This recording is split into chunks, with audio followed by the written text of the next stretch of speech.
अगर स्टोरी पसंद आ रही है तो हिंदी स्टोरी चैनल को सब्सक्राइब करें और वीडियो को लाइक करें। एपिसोड 228। कभी शोला कभी शबनम। भंडारी ने उसे ऐसे सोच में डूबे हुए देखा तो बोला, अरे कहाँ खो गए नरेंद्र सर? सपनों में ही सुपरस्टार बन गए क्या? वैसे सुंदर सर की फिल्म में काम करने के बाद नए लोगों की तो लॉटरी लग जाती है। यकीन ना हो तो इंडस्ट्री में किसी से भी पूछ लीजिएगा। सुंदर सर ने जिस व्यक्ति के सिर पर हाथ रख दिया, समझिए कि फिर दुनिया की कोई ताकत उसे सुपरस्टार बनाने से रोक नहीं सकती। यकीन ना हो तो लैला मैम से ही पूछ लीजिए। भंडारी ने कहकर लैला की तरफ मुस्कुराते हुए देखा तो लैला ने भी सिर हिलाते हुए कहा, भंडारी जी ठीक कह रहे हैं नरेंद्र, सुंदर सर वाकई में बेहतरीन डायरेक्टर हैं। इतना कहकर लैला शूटिंग की तैयारी में बिजी हो गई। नरेंद्र अपनी सोच में गुम था कि तभी भंडारी ने उसकी तरफ अपना कार्ड बढ़ाते हुए कहा, ये मेरा कार्ड है, जब भी फ्री हो बस एक बार मुझे कॉल कर दीजिएगा, मैं सुंदर सर से आपकी मीटिंग अरेंज करवा दूंगा। कहकर भंडारी वहाँ से चला गया, जबकि नरेंद्र लगातार सोचे जा रहा था। अभी मिले इतने बड़े ऑफर का सारा आधार ही लैला पर टिका है। ऐसे में अगर मैं बापू को लैला की हकीकत बता दूंगा तो क्या तब भी चीजें ऐसे ही स्मूथ रहेंगी? नहीं, मुझे अच्छे से पता है कि लैला की हकीकत जानने के बाद बापू कभी भी उसे चैन से नहीं रहने देंगे। ऐसे में अगर लैला का रूटीन, उसका करियर थोड़ा बिगड़ पड़ता है तो इतनी बड़ी फिल्म मेरे हाथ से भी निकल जाएगी। वो मेकअप रूम की तरफ बढ़ता हुआ लगातार सोचे जा रहा था। अच्छे से सोच लेना नरेंद्र कि बहुत बड़ा रिस्क होगा। एक तरफ तेरा ब्राइट करियर है और दूसरी तरफ बापू का डर। और वैसे भी बापू को तो सिर्फ लैला पर शक है, उन्हें हकीकत बताने की बात तो सिर्फ मैं कर रहा हूँ। अगर मैं उन्हें ये सब बातें बताऊं ही ना तो उनका शक सिर्फ शक ही तो रहेगा, और शक के बिना पर वो लैला के लिए कुछ भी नहीं कर पाएंगे। ऐसे में कम से कम मेरा फ्यूचर तो सिक्योर हो ही जाएगा। हाँ, मुझे लैला के बारे में घर पर बताने का इरादा कैंसिल कर देना चाहिए। फिलहाल इसी में मेरी और सबकी भलाई है। ये तय करते ही नरेंद्र का मन बिल्कुल हल्का सा हो गया था। लैला फिल्म से रिलेटेड कुछ जरूरी पेपर साइन करने के लिए सुजॉय के ऑफिस आई हुई थी। उसने महसूस किया कि सुजॉय उससे काफी इनडिफरेंट अंदाज में बात कर रहा है, लेकिन वो फिर भी खुद को रोक नहीं पाई और कहा, वैसे ये सुनकर अच्छा लगा कि आपने मेरी बातों को कंसिडर किया।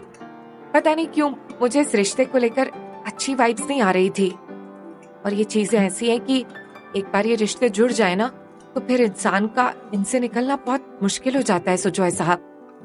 कहते हुए लैला किसी गहरी सोच में डूबी हुई थी। मन के अंदर कहीं न कहीं उसके अपने और नंदराय के रिश्ते की कड़वाहट चल रही थी। मुझसे बेहतर कौन जान सकता था कि अनचाहे रिश्ते में कैसी घुटन होती है। लैला अपनी ही धुन में बोले जा रही थी। शायद उसके दर्द की कुछ लकीरें सुजॉय की नजरों से भी छुपी नहीं रह सकी थी। उसने लैला के चेहरे पर नजरें जमाए हुए सोचा, हर बार ये लड़की रिलेशनशिप के बारे में बात करते हुए इतनी ज्यादा दुखी क्यों हो जाती है? सोचते हुए जैसे उसे याद आया, मैंने भी तो रिलेशनशिप के नाम पर इसे कुछ कम दुख तो नहीं दिए, तो मैं क्यों रीजन सोच रहा हूँ? हाँ, लैला की जिंदगी में अगर रिलेशनशिप को लेकर कोई भी कड़वाहट होगी तो उसका एक बहुत बड़ा हिस्सा मुझसे भी जरूर जुड़ा हुआ होगा। मैंने लैला के साथ जो कुछ भी किया सब जाने अनजाने में हुआ था, लेकिन अब अगर मैं इसके लिए पहले की तरह सॉफ्ट कॉर्नर रखूंगा तो शायद इसे एक बार फिर से मेरी वजह से तकलीफ का सामना करना पड़ेगा, क्योंकि जेनी से मेरी शादी अभी सिर्फ पोस्टपोन हुई है। कल को अगर जेनी के बच्चे की हकीकत सच निकली तो मुझे जेनी से तो शादी करनी ही पड़ेगी, और उस हाल में लैला को एक बार फिर से मेरी वजह से दुख सहना पड़ेगा। इसीलिए तुम लैला से अपनेपन का रिश्ता रख, एक बार फिर से दूर जाकर उसे तकलीफ दो, उससे बेहतर है कि इस रिश्ते को ऐसे ही खुरदरा रहने दो। सोचकर उसने एक गहरी सांस ली और फिर लैला की तरफ देखते हुए कहा, तुम्हारी वाइब से मुझे कोई मतलब नहीं है लैला। मैंने फैसला सिर्फ और सिर्फ इसलिए लिया है कि मुझे तुम्हारी बातों में लॉजिक दिख रहा था। और एक बात, जेनी से मेरी शादी कैंसिल नहीं हुई है, सिर्फ पोस्टपोन हुई है। जैसे ही मुझे इस बात की कंफर्मेशन मिल जाएगी कि जेनी जो कुछ भी कह रही है वो सच है, वैसे ही मैं उससे शादी कर लूंगा। सुजॉय ने ये बात कुछ इस टोन में कही कि लैला अजीब सी नजरों से उसे देखने लगी। उसे एकदम से इस बात पर गुस्सा आया और उसने एक झटके में पेपर साइन करके उठते हुए कहा, हाँ हाँ बिल्कुल, क्यों नहीं। आपकी शादी वाले दिन का सबसे ज्यादा इंतजार मुझे ही रहेगा सुजॉय साहब। कहकर वो तेजी से वहां से निकल गई। सुजॉय ने उसकी आंखों में छलक आए आंसुओं को साफ तौर पर महसूस कर लिया था, लेकिन वो अच्छी तरह से जानता था कि ये सब वो लैला की वजह से ही कर रहा था। उसे कोई भी झूठी आस नहीं दिलाना चाह रहा था। शाम को सुजॉय जब ऑफिस से लौटा तो जेनी घर आ चुकी थी।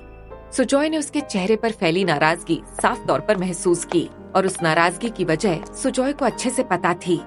फिर भी उसने बेहद फॉर्मल अंदाज में जेनी को ग्रीट करते हुए कहा, सब कुछ अच्छे से सेट हो गया ना? जेनी ने कुछ उखड़े हुए अंदाज में कहा, हाँ सब कुछ अच्छे से सेट हो गया। ऐसे भी पाहुजा फैमिली को अपने मेहमानों को ट्रीट करना काफी अच्छी तरीके से आता है। काफी अच्छा है गेस्ट रूम।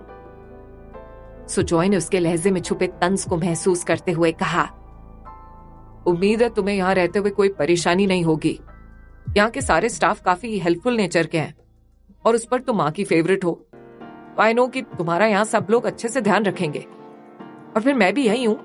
तुम्हें कभी भी किसी भी चीज की कोई भी जरूरत हो तो बिना झिझक के मुझसे कह सकती हो। सुजॉय बातें तो बहुत अपनेपन वाली कर रहा था, लेकिन उसका अंदाज काफी सपाट था, जो जेनी के गुस्से को और ज्यादा हवा दे रहा था। अभी जेनी उसे कुछ बोलती कि वहीं हॉल में रखा हुआ फोन बज उठा। सुजॉय ने फोन उठाकर हेलो कहा तो उधर से मेंटल असाइलम वाली सिस्टर की आवाज आई, हेलो सुजॉय साहब, हाँ मैं सिस्टर रीटा बोल रही हूँ। वो दरअसल कल संडे है, विजिटिंग डे। वो आप पिछले हफ्ते भी नहीं आए थे ना, तो इसलिए सोचा कि आपको याद दिला दूं कि जो आपने डॉक्यूमेंट्स के लिए कहा था वो सभी तैयार हो गए हैं। तो अगर आप चाहें तो कल आकर वो पेपर्स ले सकते हैं। सुजॉय ने जैसे ही सिस्टर रीटा का नाम सुना वैसे ही उसे याद आया, लैला भी तो कह रही थी कि माई ने उसे और मुझे दोनों को साथ में बुलाया है। ये बात याद आते ही उसने सिस्टर से कहा, ओके सिस्टर, मैं कल आकर वो डॉक्यूमेंट्स कलेक्ट कर लेता हूँ। फिर उसे बाय कहकर कॉल रख दिया। अभी उससे फोन रखा ही था कि तभी पास बैठी जेनी ने कुछ खोजी अंदाज में पूछा, किसका फोन था? उसका सवाल सुनकर सुजॉय कैजुअल अंदाज में कहने लगा, वो सिस्टर रीटा का फोन था। कहते कहते जैसे अचानक उसे याद आया कि वो जेनी के सवाल का जवाब क्यों दे रहा है। ये ख्याल आते ही उसने झट से अपना लहजा बदल कर कहा, कम ऑन जेनी, मुझसे प्लीज इस लहजे में सवाल जवाब मत किया करो। मेरी जिंदगी में ऐसी बहुत सारी बातें हैं जिन्हें सारी की सारी तुम्हें जानना जरूरी नहीं है। जेनी ने उसे इतनी बातें सुनाते हुए देखा तो वो भी बोली, एक ही सवाल पूछा था तुमसे जिसका मुश्किल से जवाब एक या दो वर्ड का होता, लेकिन तुमने उस सवाल का जवाब देने की बजाय मुझे इतनी बातें सुना दी। This is not fair Sujoy. कहकर जेनी वहां से गुस्से में पैर पटकती हुई चली गई। यहाँ तक कि ये सब किचन में काम करती हुई लतिका जी ने भी सामने से देखा और फिर उन्होंने मन ही मन में सोचा, ये लड़की अगर ऐसे ही बिहेव करती रह गई तो सुजॉय के दिल में उतरना तो दूर की बात है, उससे और भी दूर होती चली जाएगी। इस बेवकूफ को मुझे ही समझाना होगा कि सुजॉय को उसकी तरह ढल कर जीत सकते हैं, ना कि उसके सामने खड़े होकर उससे मिसबिहेव करके। दोनों का रिश्ता बनाए रखने के लिए न जाने मुझे कितनी मेहनत करनी पड़ेगी, और ये सब उस जाहिल गवार की वजह से। ना तो वो सुजॉय की जिंदगी में आने लगती और ना ही उसे अपनी बेटी की जिंदगी से हटाने के लिए इस लड़की को मुझे बुलाना पड़ता। लेकिन अब जिम्मेदारी ली है तो किसी ना किसी तरह पूरी तो करनी ही होगी। मुझे दुनिया की कोई फिक्र नहीं, लेकिन इन सब में कम से कम मेरा बेटा किसी भी तरह से तंग ना हो। ये सोचते हुए लतिका जी ने तय कर लिया था कि वो एक बार फिर से जेनी से बात करेंगी और उसे समझाएंगी कि सुजॉय से किस तरह बिहेव करके उसे जीता जा सकता है। सोहन ड्यूटी से आकर अपने कमरे में बैठा हुआ था कि तभी रामप्रसाद ने आकर पूछा, क्या हुआ भैया, माँ से मुलाकात हो गई? सोहन ने थके थके अंदाज में जवाब दिया, नहीं यार, सुधांशु साहब की असाइलम में बात तो हुई थी और उन्होंने कहा कि वो वहाँ विजिटर्स को सिर्फ संडे का दिन ही अलाउ करते हैं, इसीलिए अब हम माँ से मिलने कल ही जा सकते हैं। तब रामप्रसाद ने मुस्कुराते हुए कहा, अरे कोई बात नहीं भैया, जब इतने साल इंतजार किए हैं वहाँ पर तो एक दिन और सही। बस मैं आपके लिए यही प्रार्थना कर रहा हूँ भैया कि वो माई और कोई नहीं बल्कि चाची जी ही निकले। सोहन ने धीरे से सिर हिला दिया। अभी वो लोग बातें कर ही रहे थे कि तभी बगल वाले टेलीफोन बूथ के लड़के ने आकर सोहन से कहा, भैया आपके लिए फोन है। सोहन उसके पीछे पीछे बूथ तक आ गया। उसने रिसीवर अगर स्टोरी पसंद आ रही है तो हिंदी स्टोरी चैनल को सब्सक्राइब करें और वीडियो को लाइक करें। उठाकर हेलो कहा तो दूसरी तरफ लैला थी।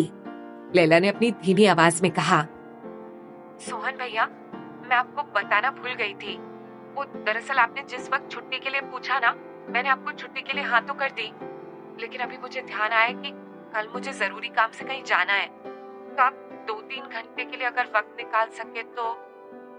कहते हुए लैला ने अपनी बात अधूरी छोड़ दी, जबकि दूसरी तरफ सोहन उसकी बात सुनकर कुछ सोच में पड़ गया था।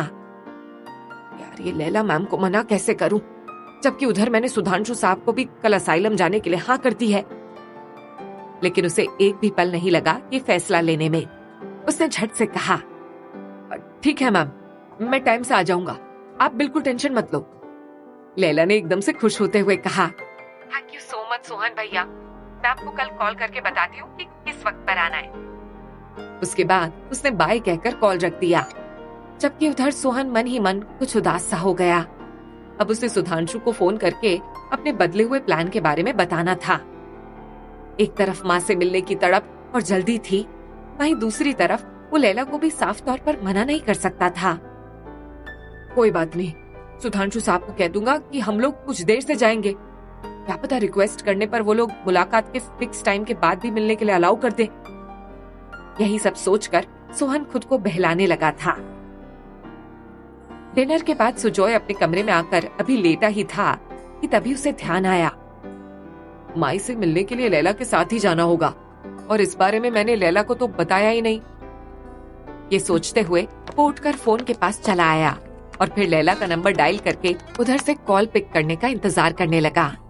कुछ ही देर में लैला ने उधर से कॉल पिक करके हेलो कहा तो सुजॉय ने जल्दी से कहा, वो मैंने ये कहने के लिए फोन किया है कि कल संडे है, और पिछली बार तुमने कहा था ना कि माई ने हम दोनों को साथ आने के लिए कहा है, इसलिए अगर तुम फ्री हो तो कल हम दोनों उनसे मिलने के लिए जा सकते हैं। उसकी आवाज में एक अजीब तरह की नरमी थी, लेकिन इसके बावजूद लैला पर अब तक उसकी सुबह की कही हुई बातों का असर बाकी था। इसीलिए उसका दिल चाहा कि उसे एकदम से मना कर दे, लेकिन माई की बात थी, इसीलिए वो चाहकर भी ऐसा नहीं कर सकी। उसने धीरे से कहा, हाँ मैंने कल खुद असाइलम जाने के लिए सोच रखा है। अच्छा है, अगर आप भी कल ही चलेंगे तो माई को देखकर खुशी होगी। तब सुजॉय ने कहा, ठीक है, तो मैं तुम्हें 11 बजे लेने आ जाऊंगा, तुम तैयार रहना। लैला ने हाँ कहकर फोन रख दिया। फोन रखकर अपने कमरे की तरफ जाते हुए लैला सुजॉय के बारे में ही सोच रही थी। शायद मैं ही आपको हर बार समझने में भूल कर जाती हूँ सुजॉय साहब। सुबह आपने जिस सख्ती से बात की और अभी आप जिस तरह नरमी से मुझे माई से मिलने के लिए साथ ले जाना चाह रहे हैं, वो दोनों कितनी अलग बातें हैं। शायद मुझे आपके बिहेवियर से परेशान होने की बजाय ना इस बात को अच्छे से एक्सेप्ट कर लेना चाहिए कि आपका शोला और शबनम वाला ये रूप हमेशा ऐसे ही रहने वाला है, और मुझे इसकी आदत डाल लेनी होगी। क्या होगा जब लैला माई की मसीहा के रूप में सुधांशु के सामने आएगी। हिंदी स्टोरी चैनल को सब्सक्राइब करें।